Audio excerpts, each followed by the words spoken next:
meeste jaoks on hästi raske tunne, kurbuse tunne. Viha tuleb nagu suht lihtsalt meeste seest välja. Naiste seest jälle ei tule viha välja, see niisugune viha tundmine on võõras, see pole naiselik. Aga kurbus on väga naiselik. Ja siis need ongi need peegeldavad pooled, vaata, et nii-öelda mehed õpetavad naistele kogu aeg, kuidas viha välja endast lubada ja minna kontakti sellega ja naised õpetavad meestele, et kuidas siis ikkagi on okei kurb olla. Mehed nagu kardavad seda kurbust, natuke on selline mulje. Väga, sest et miks siis? Tihti on nii isegi teraapiates, et kui sa nagu mehega räägid, et pane silmad kinni, ta ei taha isegi silmi kinni panna. Sest nii kui ta silmad kinni väheb, siis tal läheb see kontakt välismaailmaga ära. Kontroll siis. Kontroll, just. Ja ta peab kukkuma siia allapoole.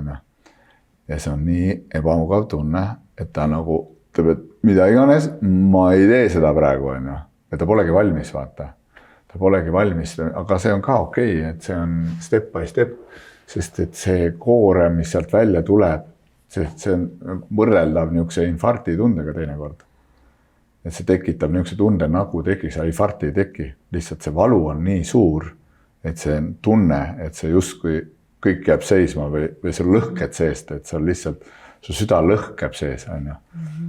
Sest et, aga see tunne on ka tihti ka see võitlus tekib, et sa ei taha tegelikult veel vastu võtta, see vastu võitlemine või see punnimine tekitab pigem seda valu. Sest valu tekitab pinge, aga pinge tekib vastupanust alati, et me ei luba. Et sellepärast nagu keha, vaata kui kehatööd teha, et kehal on ka oma teadlikkus, oma mälu. Ja nii kaua, kui me nagu midagi veel endas kinni hoiame, siis me keha on valus.